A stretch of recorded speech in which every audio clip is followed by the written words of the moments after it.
The Parkinson's podcast is brought to you by the Davis-Phinney Foundation and brings you the stories, wisdom, and expertise of people living with Parkinson's, care partners, and Parkinson's professionals.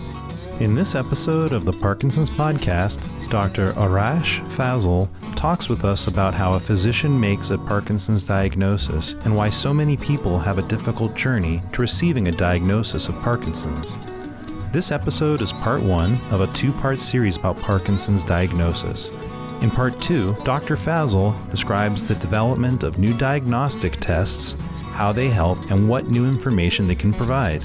This two-part series is sponsored by CND Life Sciences, home of the SYN-1 test, the first commercially available skin-based test to help clinicians diagnose Parkinson's disease and related disorders.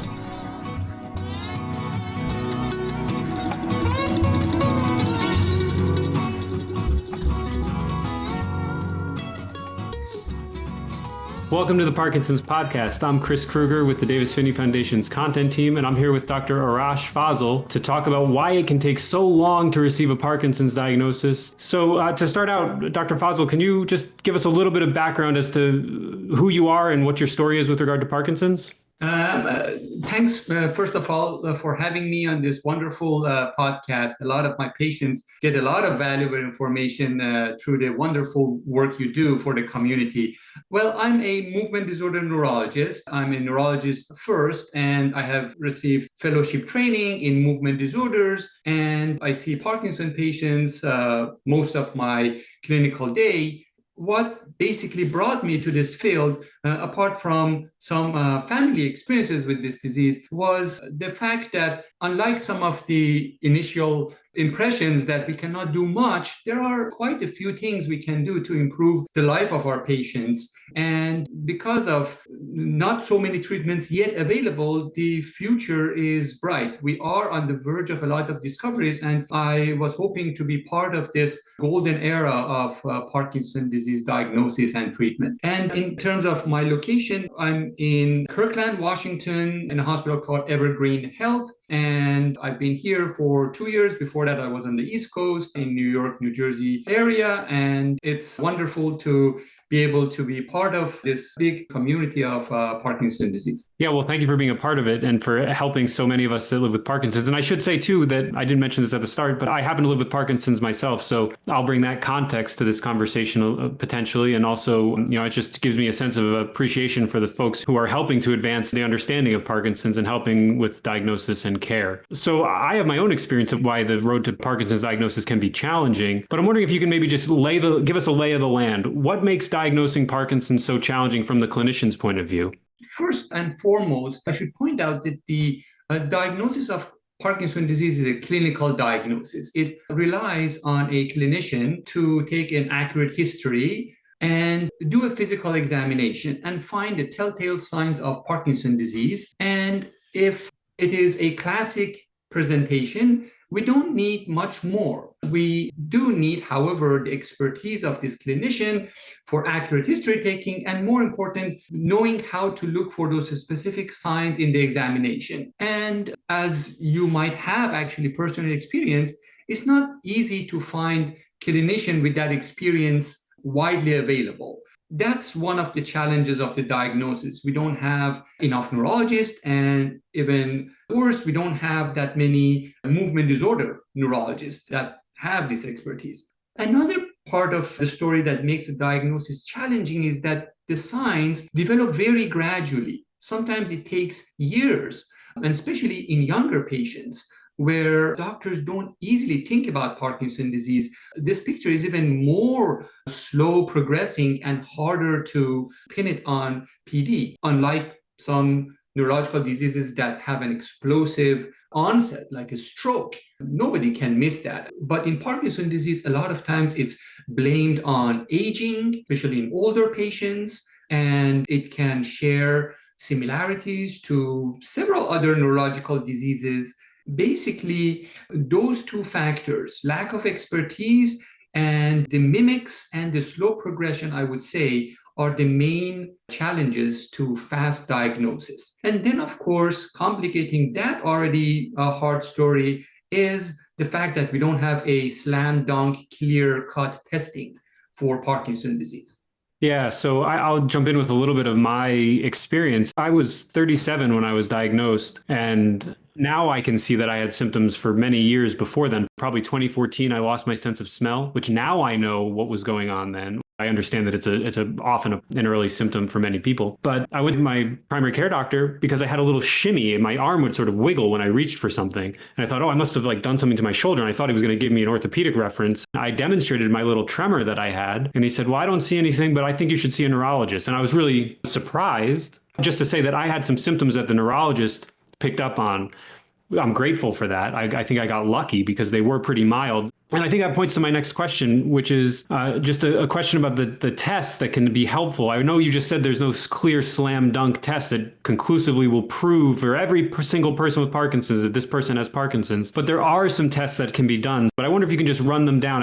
Yes, your experience is quite typical. And I would say it was quite astute from your primary care doctor that sent you to a neurologist, because a lot of my patients are, as you expected, are sent to orthopedic doctors for shoulder problems. And, it's attributed to a lot of other things, like thyroid and et cetera, et cetera. So it's usually after seeing some of these doctors that you eventually are seen by the neurologist. And only after that, the challenges of the neurologist for the diagnosis starts. So it was actually a compliment to your primary care that send you to the proper channel. And when you are finally seeing a neurologist, then that neurologist will do a physical examination and also the history taking. That was another point in your story that, having lost the sense of smell, yes, there are tests for that, but they're not that easy to detect in the office. And we have to rely on that history that will provide circumstantial evidence. It's not, again, a slam dunk. If you have it, you have Parkinson's disease, but it says maybe you have a higher chance of getting Parkinson's disease. And we have two other similar signs: unexplained constipation that comes and we have no reason to have constipation. You are not on pain medications, opiates that cause that, and acting out your dreams that start recently in the recent years, and you didn't just have them since childhood. Those two other tests also provide circumstantial evidence in our history to point to the diagnosis. Now imagine you have those, you have come to a neurologist, and there are signs that reminds a neurologist of Parkinson's disease. If the picture was clear and we didn't have any other findings in the physical examination to muddy the water, make this picture murky, we can just let go of all the other diagnostic testing. We can say, yes, I have nothing in my examination to suggest other reasons at play. But if you detect other signs, for example, if you detect a true weakness in the exam, let me pause here and actually go back and point out the three main signs of Parkinson's disease that we look for. And this is the basis of our physical examination. And then I'll come back and say what are murking this picture and when do we use those confirmatory tests. So the hallmarks of Parkinson's disease in the exam is presence of slowness of the movement. So we ask our patients to do repetitive movements like this, and it tells us. Yeah, so those are sorry to interrupt, but those are the finger tap tests that some people may be familiar with, or the opening and closing of the hands, or the flipping of the hands up and down on your thighs or something to that effect. Exactly, perfectly described. And also the counterpart of that is these repetitive movements in the feet. So tapping each foot and stomping each foot basically tells us how rhythmic and how fast these movements are. In Parkinson's disease, there is a decrement of amplitude of these repetitive movements. As you keep doing them, they become smaller and smaller, or you start pausing in between them, or they get slower and slower. So those are the typical tests for bradykinesia, slowness of the movements, that is the heart of Parkinson diagnosis. On top of that, we should either find rigidity or stiffness when we move the joints. It gives us a resistance, it catches, it doesn't wiggle around easily. That's one, rigidity, or the presence of a resting tremor. When you are distracted, you start shaking, usually in the hands, and especially if it's in the feet, it's even more specific for Parkinson's disease. So we have to find these 2 or 3 signs in the examination to say we're dealing with Parkinson's disease, and then some other signs in the physical examination, such as not swinging an arm when you walk, slower walking, shuffling, balance problems, etc. Those alerts us to a clearly Parkinsonian presentation. If we have that, a lot of times I don't even use other confirmatory testing. But let's say I detected weakness, meaning that when I test the strength of my patients, they are weak on one side. That doesn't fit a clear picture. And then I use, for example, EMG or MRI to see if there's any peripheral nerve injury or there is a lesion in the brain to explain that weakness. And so that might be detected, the weakness you might, that's when you ask me to hold your finger and squeeze it, or squeeze your fist or your arm or something. That's how you detect that? Exactly, or push me away or pull me toward yourself. I feel that you should have enough strength. And if I see there is a discrepancy between left and right, you are weaker, you're not exerting enough force, then that doesn't fit the diagnosis of Parkinson's disease. And then it alerts me to think about other stuff and go test for them. And MRI and EMG are good modalities to test the peripheral nerves in terms of electromyography, nerve conduction studies, or central stuff with the MRI or CT scan. And basically, those are the 2 tests that one might use to look at other things. To differentiate between Parkinson's and some other condition, like the lesion on my brain, for example. Not that I have one, but that I might have. That you might have, that it shows in the examination. And some of them might have, like MRI, might also suggest specific signs for Parkinson's disease, but they are not very common, meaning that, yes, some Parkinson patients, for example, in the MRI, they might have a particular radiographic sign called swallowtail sign. In the substantia nigra, in the brainstem, you should have like 2 extensions of the substantia nigra that look like the tail of a swallow. One of the feathers might be fading or might be absent, and that's called lack of swallowtail sign. And it is something that if we see it, yes, we put it in our circumstantial evidence that points toward Parkinson's disease, but we don't go actively look for that sign to do our diagnosis. I think that if you had numerous other signs that were suggestive of Parkinson's, but not enough to say clearly this is a diagnosis, and then you see that signal in the MRI, might that push you over the edge in some situations with some individuals? Yes. So, like in crime investigation, sometimes you have a smoking gun, and you know who did that. You know who is the culprit. You catch the Parkinson red-handed, and that's it. But sometimes you start collecting a lot of circumstantial evidence, things that don't always happen in Parkinson's disease, but happen in a good number of Parkinson patients. And then when you have a lot of those circumstantial evidence, then you can say, then probably we are dealing with Parkinson's disease. And that brings us to another older test that we call Levodopa challenge, which goes as follows. If we think that this is Parkinson's disease, then it should respond to Parkinson medication. So let's give our patient Parkinson medication, carbidopa, levodopa, which is the most common medication for Parkinson's disease. And if they got better, then we can say they have Parkinson's disease. So that we usually do that when we have enough evidence to think that this is Parkinson's disease, and then we want to prove it. It used to be a more common test, and still we use it rather frequently, because a lot of times this medication is well tolerated, and the majority of patients do have a favorable response to that. And we don't think we harm our patients with giving them this medication, even if they didn't have Parkinson's disease. So we do utilize it. However, the results are not always conclusive. Some people don't tolerate this medication, so we cannot give them enough to see a benefit. And I clearly have had patients who I have proven that they have Parkinson's disease, but they did not respond to this medication.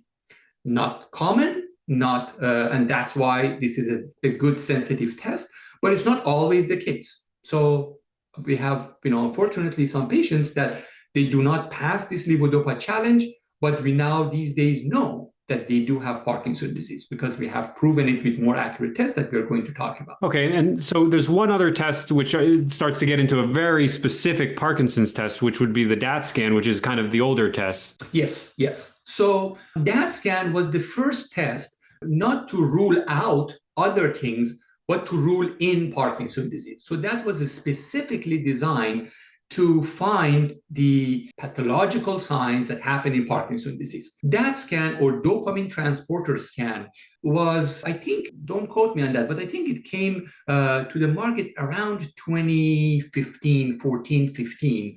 And it was based on finding that the dopaminergic neurons in the brain have gone down. So during this test, we give the patient a radioactive tracer that goes to the bloodstream, goes to the brain, and gets picked up by the dopaminergic neurons in the brainstem, and it gets attached to this dopamine transporter, a protein that takes the dopamine molecules from the brainstem all the way in these axons to the basal ganglia. And if the neurons in the brainstem that produce dopamine have died, their tails also have died, and this dopamine transporter protein has gone down. And so the brain doesn't pick up much of these radioactive tracer. After patients are given this injection of this tracer, they wait for about 3-4 hours, and then the brain gets a scan by like a Geiger reader called the SPECT machine that finds out how much radioactivity is coming from the brain. And the more you have this tracer in the brain, the higher the uptake in those areas. And if these neurons have died, the radioactivity has gone down, and we don't see much uptake in the brain. And we know that in Parkinson's disease, specific areas of the basal ganglia, those inner nuclei in the brain, are rich in this dopamine transporter protein. And in Parkinson's disease, they have decreased uptake. Usually in the posterior tail ends of the basal ganglia, we see a decrease in this uptake, and that's the telltale sign that the DAT scan is positive, meaning abnormal, and it points toward Parkinson's disease. So it was one of the first tests to enable us in the cases that we are in doubt. Clinically, we don't have a good picture, and the signs are very mild. We would basically go use DAT scan to confirm our diagnosis. I should say I've had a DAT scan. I've had actually multiple because of some clinical trials I participated in. And so I should say that, but then also just observe that they made it so I couldn't move very much during this exam. And I was told that the reason for this is that because the scan is looking at a very specific part of the brain, if I moved, if it was a little off angle, that could really affect the results of the test. Is that true? Very true. We are looking at a very grainy image. And you probably remember, you probably laid down for 30 minutes. And all this data is collected, and it should come from a specific location, XYZ, in that scanner. If you move around, that area of your brain will send messages to different parts of this, and it will dilute down, and it might give us false results. So yes, you have to lay quite still for 30 minutes, not move, because in any imaging, in CT scan, in MRI, the moment you move, the image gets garbled and loses its accuracy. And as a result, the radiologist cannot really judge whether it's abnormal or not. So there's a potential for the reading to be erroneous because of movement. Is there any other way that this test could be unreliable or maybe show something that is not conclusive? Yes, not only the movements, and I should say our patients are usually very good in giving high quality data. If you have seen an MRI image of the brain, you can see it's really a good high quality image. You can see exactly the lines of the foldings on the brain, the skull, the skin. But in a DAT scan, if you look at it, it's just like statics on an old TV. It's a very grainy, low quality image. So it is easy to misinterpret that. It really needs a lot of expertise on part of the radiologist to judge whether this grainy image, looked at it through this hazy, picture, is abnormal or normal. So I have seen, unfortunately, this test being misread it has been judged abnormal when it was actually normal, or the other way around. And it's really hard for our visual system. I'm not blaming the radiologist. It's hard for our visual system to pick up the subtle differences in this uptake. The company that makes the DAT scan made an attempt to actually use algorithms to pick up the uptake and put a number on the amount of tracer uptake in the image and in particular areas of the basal ganglia. And they also had the normative ranges. So they basically collected data from normal people compared to the abnormal signal in Parkinson brains. And this actually increased the sensitivity of the test. I a lot of times ask my radiologist to give me the results of that analysis to basically make sure that what we are calling abnormal is really abnormal. Not a lot of places have that analysis. So that, I would say, is even a bigger reason for the DAT scan being abnormal. And it is not that this DAT scan is abnormal in 100% of Parkinson patients and we just don't detect it. They had actually a very interesting comparison between how accurate doctors are and how accurate the DAT scan are. You mean how accurate a physician's clinical exam is compared to the DAT scan's diagnosis? Yes. So in head-to-head match between a doctor's exam and a DAT scan judging the diagnosis of Parkinson's disease, who wins? They showed that when the doctors have confidence in their findings, when they see enough that they say with confidence, I think this is Parkinson's disease, they are as accurate as the DAT scan. They are about 90 to 95% accurate. If they are a movement disorder neurologist, they are about 90% accurate if they are a neurologist, and you get the same accuracy from a DAT scan. So if I'm sure as a doctor that Chris has Parkinson's disease, I don't need to get a DAT scan because that doesn't help me more. It doesn't make it 100%. But if it is just those early years of Parkinson's disease, and it is hard to really see those subtle signs, the doctor's accuracy can drop around 80% or even below that.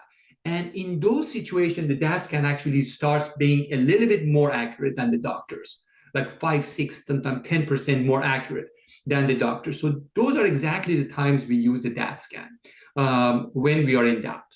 So are there any other conditions besides Parkinson's that might show the same signal that Parkinson's would show on a DAT scan?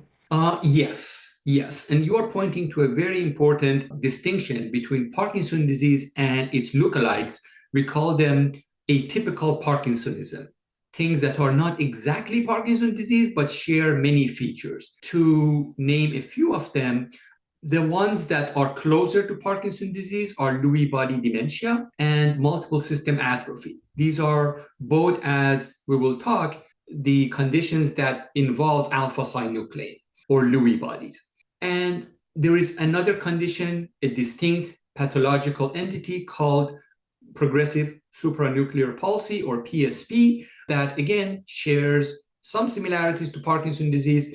And all four of these, Parkinson's disease, Lewy body dementia, MSA, multiple system atrophy, and PSP, they all turn the DAT scan positive. They all make it abnormal. So imagine that you were thinking, is it PSP or is it Parkinson's disease? Then the DAT scan might not help you or might not help you easily because you expect both of them to give you an abnormal test. But it can actually help us in other situations. For example, if you have just tremor as the main presentation of your movement disorder, there is another condition, essential tremor, that doesn't have all the other findings in Parkinson's disease usually, but again, in reality, they have some overlap, and we expect that scan to be normal in essential tremor, whereas it's abnormal in Parkinson's disease. Another condition is vascular Parkinsonism, which is the presence of a lot of little mini strokes. It's not an accurate term, but blood insufficiency to the brain causes abnormality around the basal ganglia, the same places that get involved in Parkinson's disease.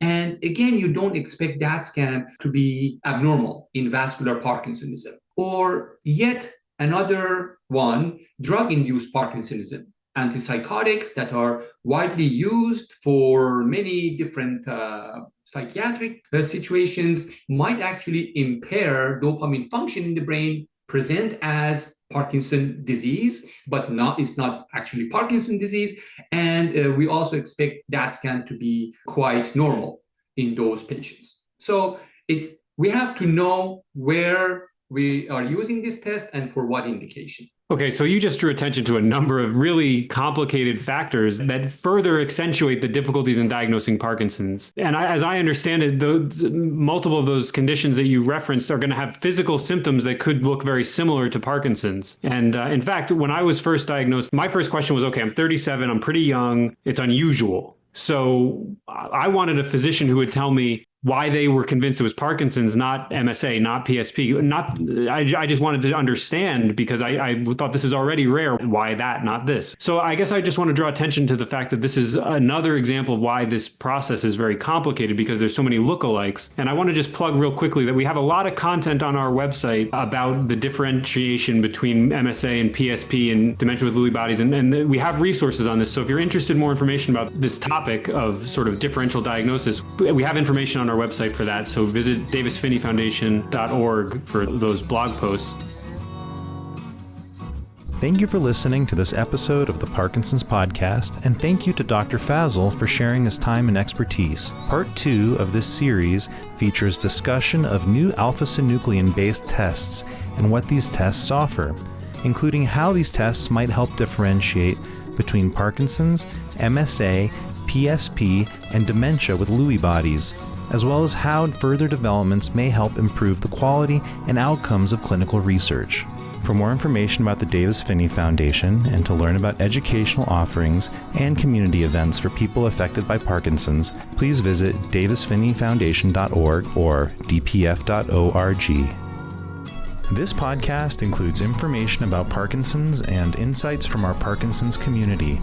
It is not intended as a substitute for treatment advice from your own medical providers.